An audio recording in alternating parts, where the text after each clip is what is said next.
입니다. 창세기 92번째 시간으로 하나님 앞에 나오면 해결됩니다. 하나님 앞에 나오면 해결됩니다 라는 제목으로 은혜 나누겠습니다.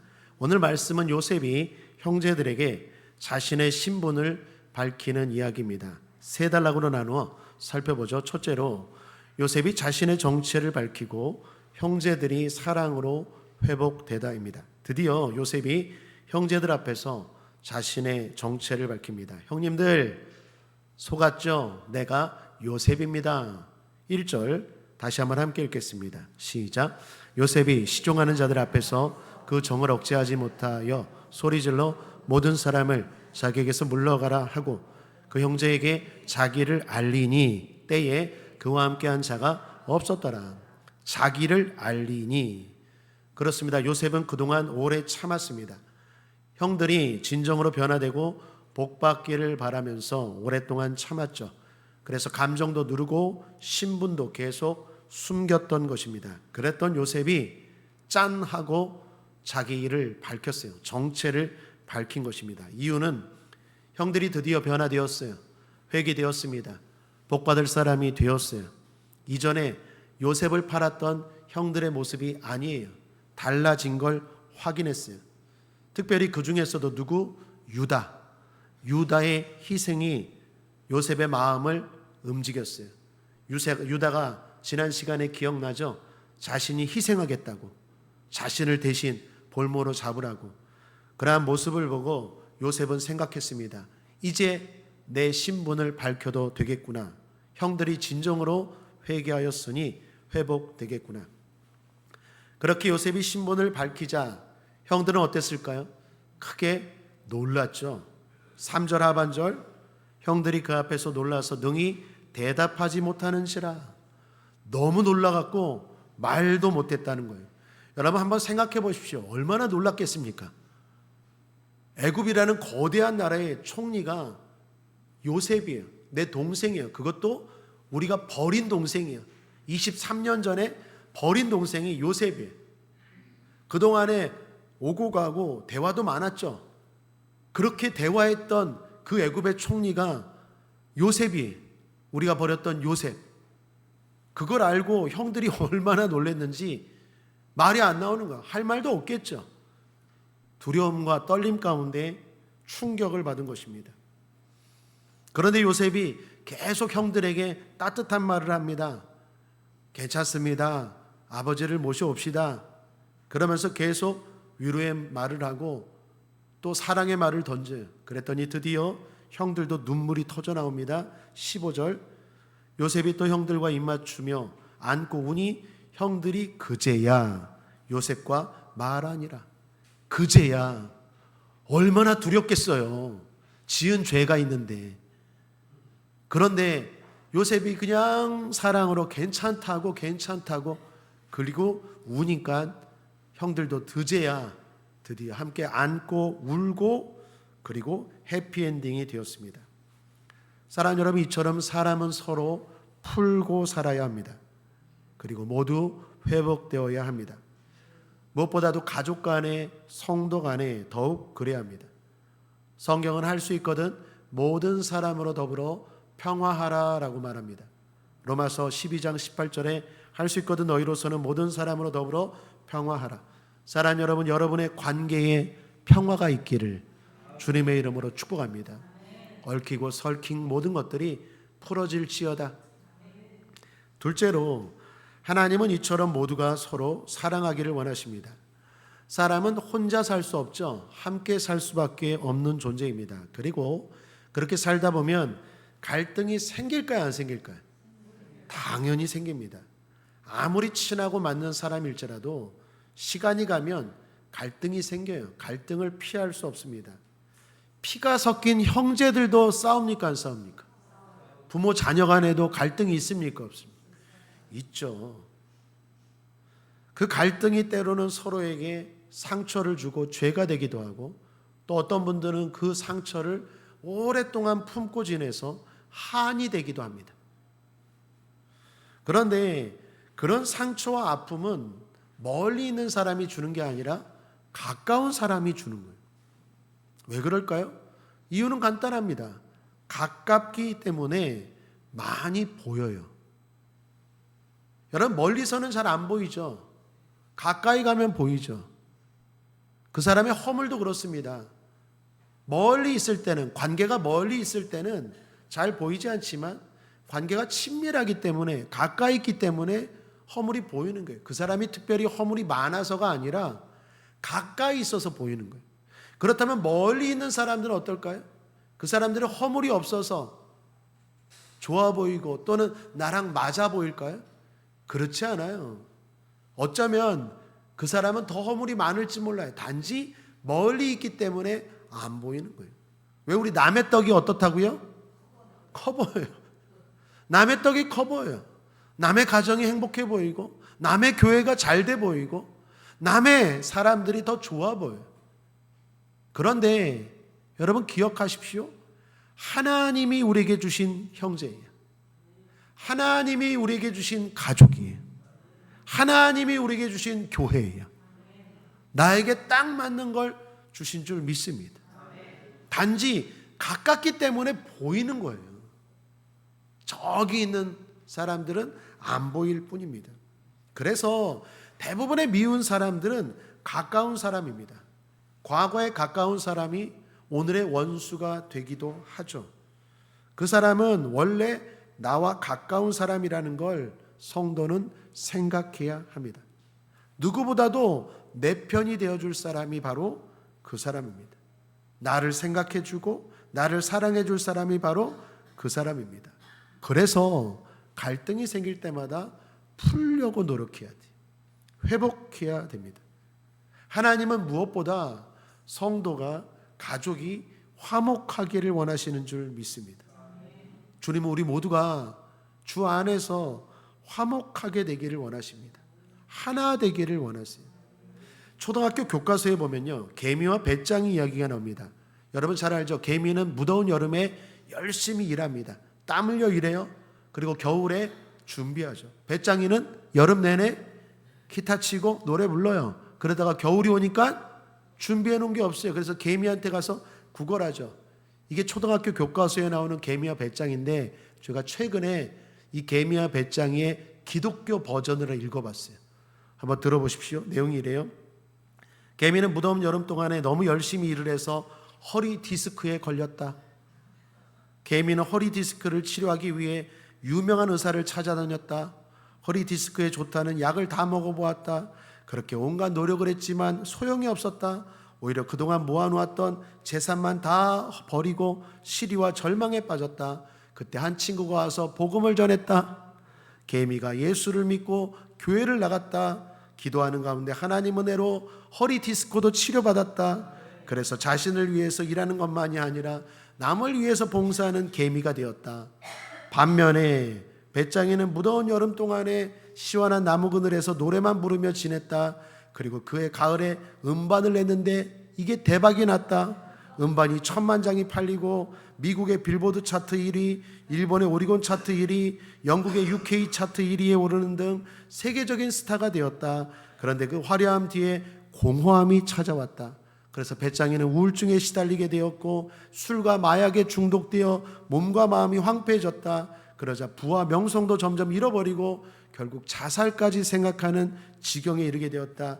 그때 개미는 배짱이의 소식을 듣게 되고 배짱이를 찾아가서 복음을 전했다. 전도를 했다. 교회를 데리고 나왔다. 배짱이도 예수님을 믿게 되었고 이후 몸과 마음도 회복되었다.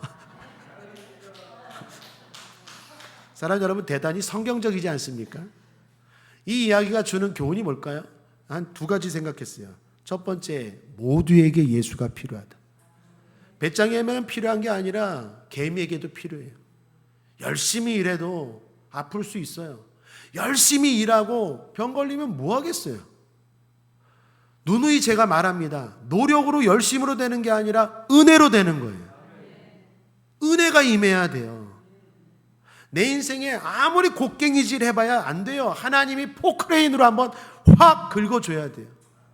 내가 아무리 노젓는다고 되지 않아요. 하나님이 확 한번 물기를, 파도를 그냥 부어주셔야 돼요. 은혜가 임해야 돼요. 그러므로 배짱이도 예수가 필요하고 당연히 개미도 예수가 필요합니다. 또 하나, 그 안에서 우리 모두 하나 되어야 합니다. 개미가 잘한 건 뭡니까? 배짱이도 전도해서 결국 함께 잘 되었다라는 거 아니겠어요? 여러분, 요셉 이야기가 우리에게 주는 교훈이 그거예요. 요셉은요, 꿈을 이뤘어요. 애굽의 총리가 되었잖아요. 세상 같았으면 거기서 끝이에요. 요셉이 고생하다가 형들에게 버림받고 고생했지만 믿음을 가지고 성공했다, 애굽의 총리가 되었다, 거기서 끝나면 그건 기독교 버전이 아니에요. 기독교 버전은 바로 여기까지 와야 돼요. 자기들을 버린 형, 그 형들을 용서하고 함께 잘 되었다. 이게 하나님이 원하시는 것이요, 우리가 힘써야 되는 일인 줄 믿습니다. 자, 그런데 질문합니다. 이게 쉽습니까? 어렵습니까? 어려워요. 내가 성공하는 것보다 더 어려운 게 나를 힘들게 하고 나를 버린 그 사람들을 용서하고 더 나아가 그 사람들의 성공을 돕는다? 이건 정말로 힘들어요. 그래서 셋째로 방법은 하나님 앞에 나오는 것입니다. 여러분, 요셉을 보면 참 놀랍죠. 그동안에 그의 행동은 보는 이에게 참 모델이 됩니다. 귀감이 되죠. 어떻게 형들을 용서할 수 있을까? 자기를 버린 형들입니다. 살려달라고 요셉이 그렇게 애걸했는데도 불구하고 매몰차게 버린 형들이에요. 그런데 그 형들을 용서하려 해요. 특별히 더 놀라운 건요, 지금 요셉은 뭐가 돼 있다고요? 애굽의 총리가 돼 있어요. 성공한 사람이에요. 힘 있는 사람이에요. 맘만 먹으면 그냥 말 한마디로 복수를 할 수 있는 그러한 위치입니다. 그럼에도 불구하고 심판보다 용서를, 자기만의 성공보다 모두의 성공을 요셉은 바라고 있어요. 그래서 오히려 참고 기다려줍니다. 여러분, 이런 요셉의 모습을 보면 진짜 놀랍지 않습니까? 어떻게 사람이 이럴 수 있을까? 그리고 오늘 본문에서도 놀라운 말을 합니다. 우리가 늘 기억해야 되는 말인데 5절을 보십시오. 함께 읽겠습니다. 시작. 당신들이 나를 이곳에 팔았으므로 근심하지 마소서, 한탄하지 마소서. 하나님이 생명을 구원하시려고 나를 당신들 앞서 보내셨나이다. 그 앞에 요셉이 뭐라고 말합니까? 형님들 두려워하지 마세요. 나 버렸다고 두려워하지 마세요. 내가 형님들 다 용서하고 그리고 형님들과 형님들의 자녀들까지 내가 다 기르리이다. 어떻게 이런 마음을 품을 수 있을까요? 요셉은 우리랑 다른 사람입니까? 다르지 않아요. 똑같은 사람이. 그랬던 요셉, 어떻게 보면 젊은 요셉은 철이 없었죠. 꿈자랑하고 옷자랑하고 그랬던 요셉이 어떻게 이런 사람으로 변화되었을까? 비결이 뭡니까? 하나님이. 여러분, 5절에서 뭐라고 말합니까? 하나님이 나를 보내셨대요. 여기 주목할 말씀은 하나님입니다. 요셉은 자신의 인생을 하찮게 생각하지 않았어요. 저는 우리 국제하모니교회 성도들과 제가 우리들의 인생을 하찮게 여기지 않게 되길 바랍니다. 학벌로, 외모로, 돈으로, 배경으로 그런 것들로 우리의 인생을 평가하지 않게 되기를 바랍니다. 여러분이 타고 다니는 차, 여러분이 살고 있는 집, 여러분이 다니고 있는 직장, 여러분이 하는 사업, 그런 것들로 여러분의 인생을 평가하지 않게 되기를 주님의 이름으로 축복합니다. 우리에게는 누가 계십니까? 하나님. 신앙 고백합니다. 나는 하나님의 아들이야. 믿습니까? 하나님입니다. 요셉은요, 자신의 인생을 하찮게 생각하지 않았어요. 그래서 하나님이 자신을 다스리고 자신의 인생을 이끌어 가신다고 생각했어요. 보이는 사람들이 미워해도 버려도 결국 내 인생은 하나님의 손 안에 있어 라는 믿음이 흔들리지 않았어요. 그래서 요셉의 말을 보면요, 잘 보면 오늘 읽은 말씀 가운데 하나님이라는 단어가 엄청나게 많이 나와요. 5절에도 나오고요, 7절에도 나오고요, 8절에는 2번이나 나오고요, 9절에도 나오고요.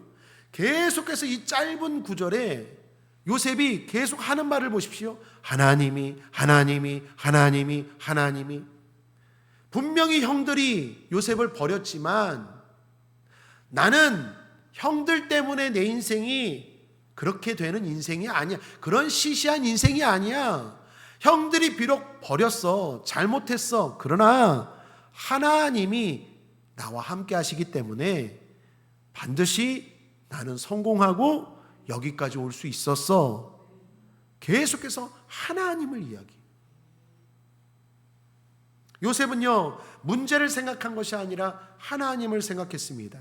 문제가 자신을 괴롭힐 때마다 하나님 앞에 나왔어요. 그 문제를 가지고 나와서 하나님 앞에 맡기고 기도했습니다. 그랬더니 문제가 다르게 보여요. 문제가 문제로 보이는 게 아니라 하나님의 섭리로 보이는 거예요. 나를 강한 총리로 만들고자 하시는 하나님의 훈련으로 보이는 거예요.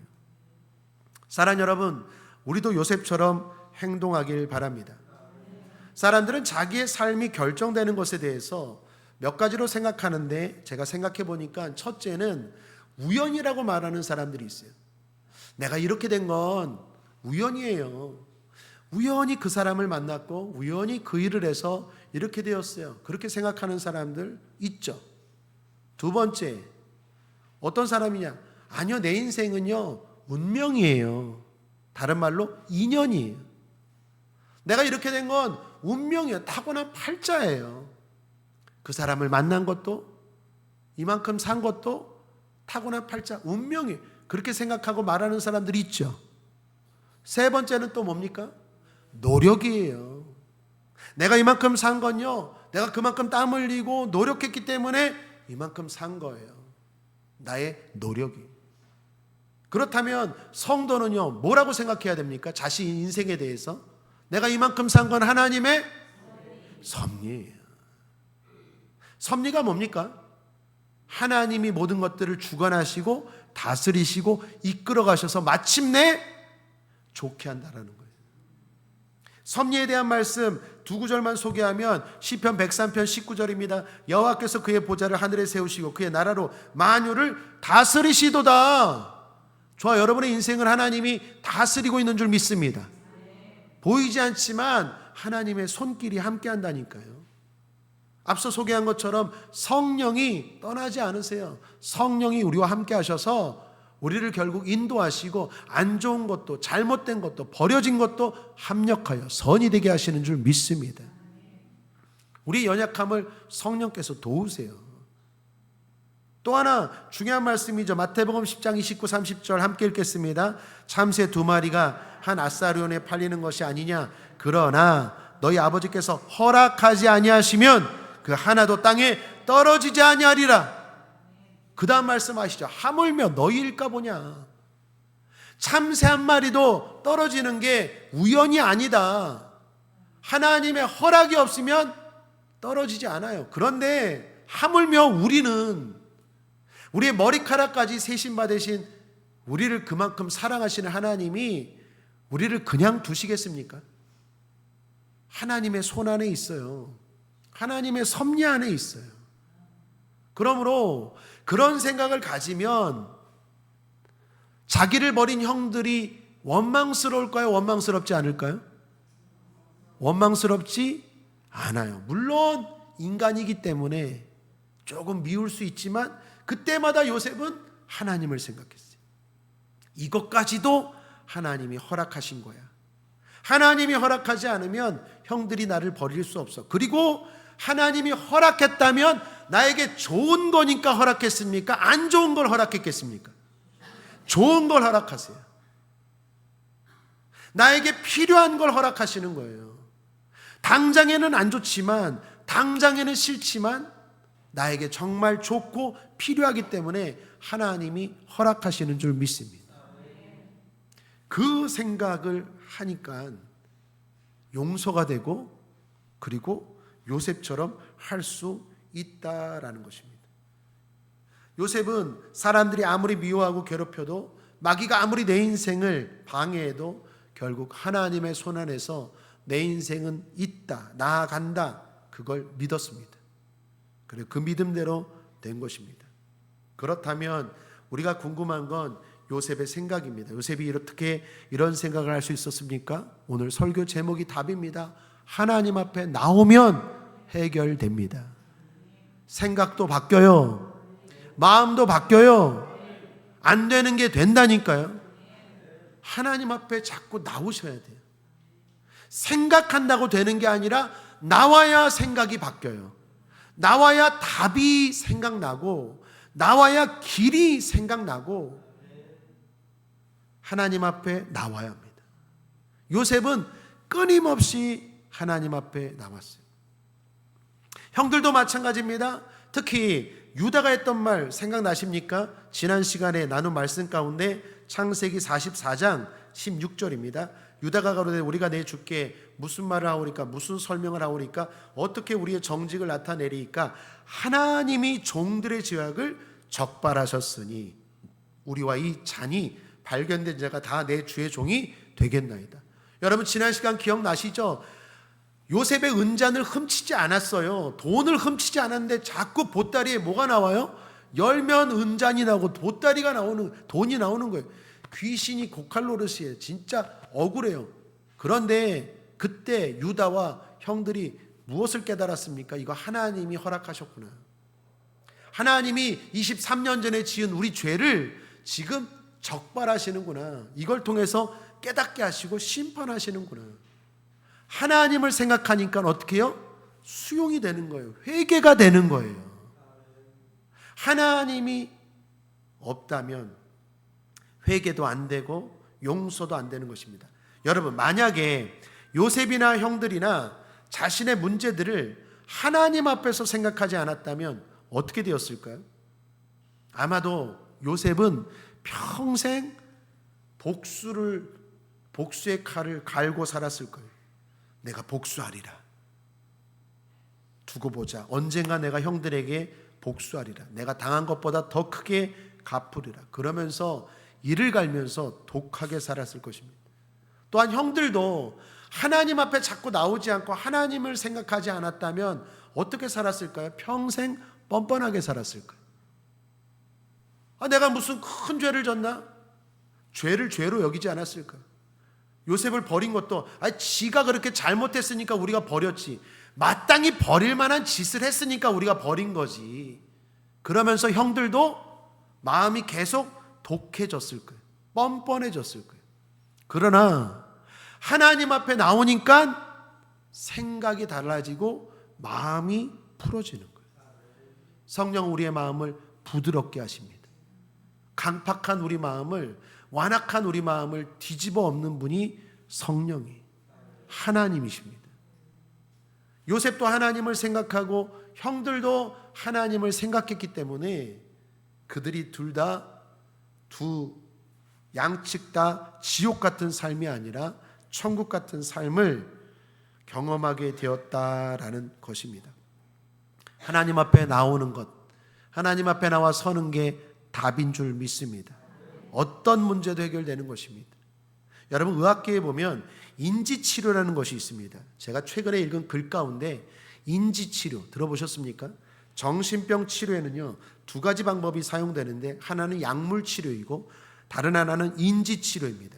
그러니까 환자가 심하면 약물로 치료하지만 대부분은 인지치료한대요. 그런데 여러분 아십니까? 우리 질병의 거의 70% 이상이 정신과 관련된 거래요. 그래서 흔히 이런 말 하죠. 신경성 질환.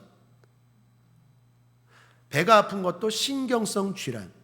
귀가 아픈 것도 신경성 질환. 손이 아픈 것도 신경성 질환. 류마티스도요. 신경성 질환이. 신경성 질환이라는 건 무슨 말이냐? 질병이 거의 70% 이상이 다 정신과 관련되어 있다는 거예요. 마음과 관련되어 있다는 거예요. 그런데 그걸 치료하는 방법이 아주 심하면 약물로 하지만 대부분은 인지치료로 한다는 거예요. 그러면 인지치료가 뭘까요? 인지치료라는 건 지식을 바꾸어서 치료한다라는 의미예요. 그러니까 예를 들면 이런 겁니다. 환자가 가지고 있는 지식을 자연스럽게 이렇게 바꾸어 주는 거예요. 그러니까 환자가 이렇게 어떤 충격을 받았어요. 그 받은 충격을 다르게 생각하고 다르게 해석하고 다르게 볼 수 있도록 바꿔주는 거예요. 그러면 어지간한 질병은 치료될지어다. 흔히 사람 뭐 먹기 달려있다고요?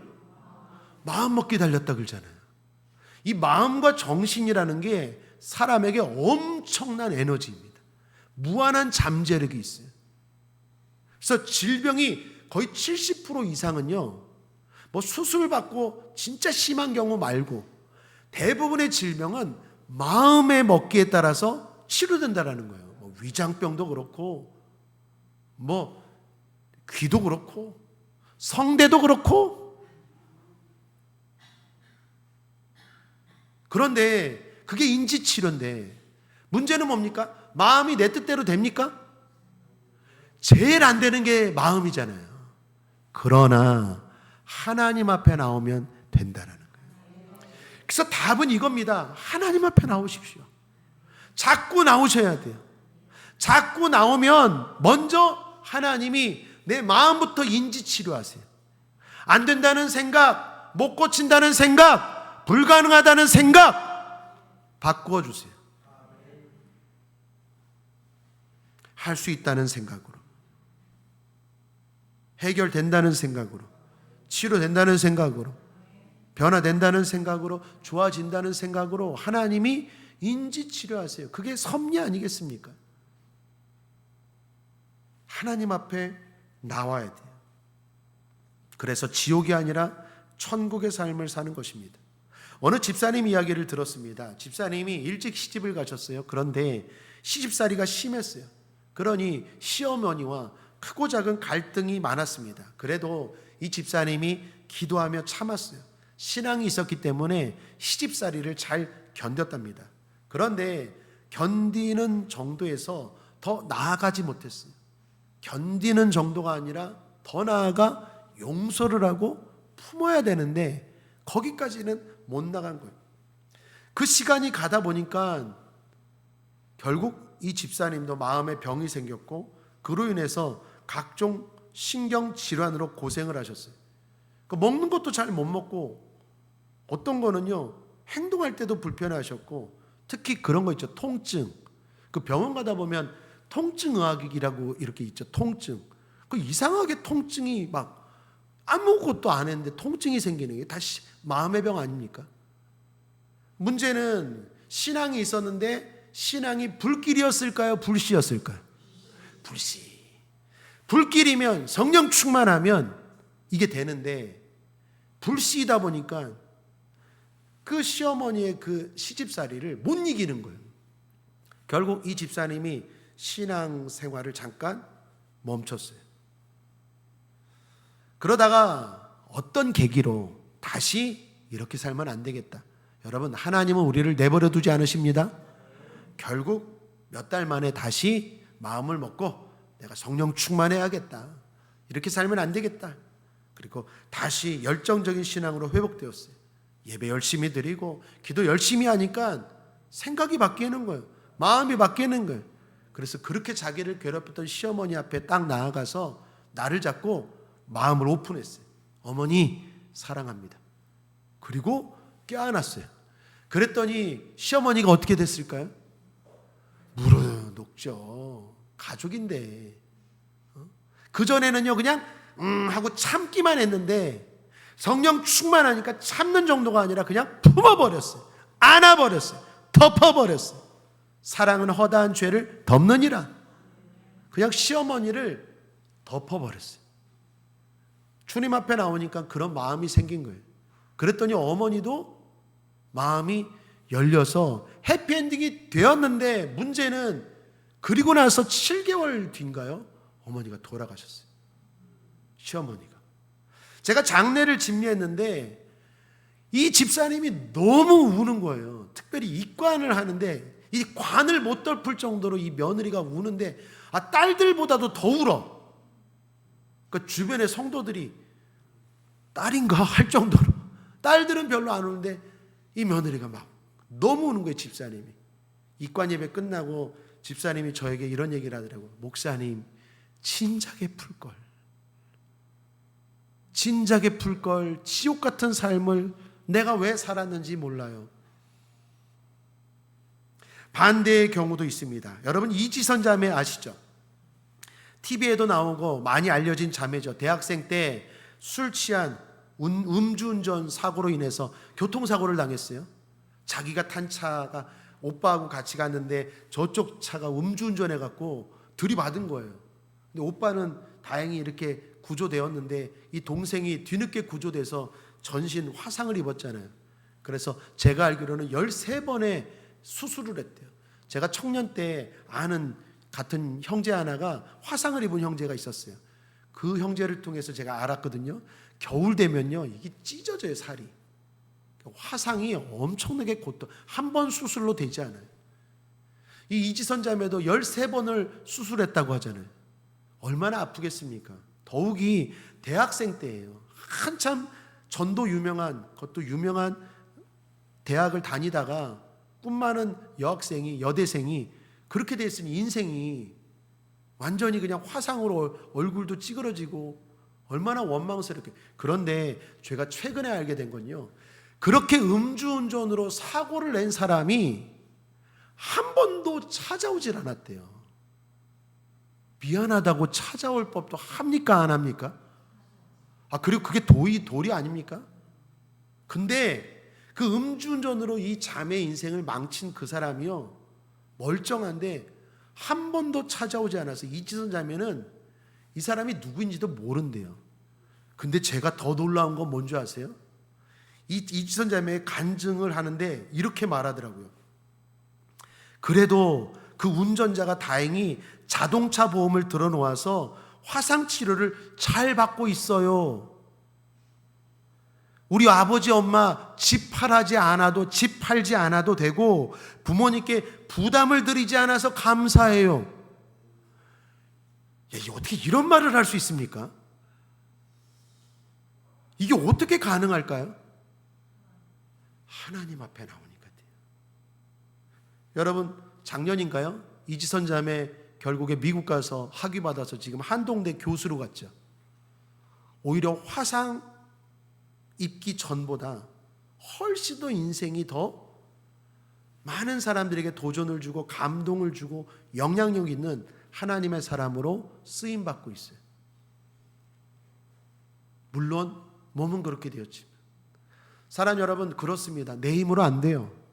내가 성공하는 것도 힘들지만 성공해서 복수를 사랑으로 갚는 것, 악을 선으로 갚는 것 더 힘들어요. 답은 뭡니까? 하나님 앞에 나오는 거예요. 하나님 앞에 나오면 성공하고 또 하나님 앞에 나오면 요셉처럼 진정으로 또 성공하게 될 줄 믿습니다. 결론입니다. 나오십시오. 자꾸 나오십시오. 나오면 질병이 치료됩니다. 나오면 지혜가 임합니다.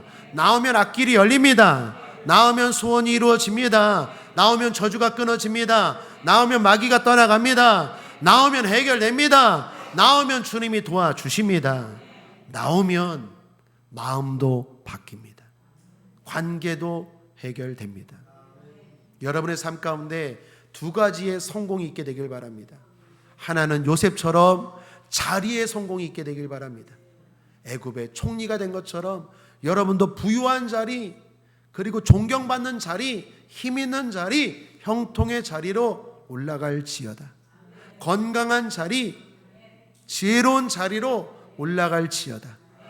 또 하나의 진정한 성공을 축복하며 기도합니다. 그 자리에서 용서할지어다.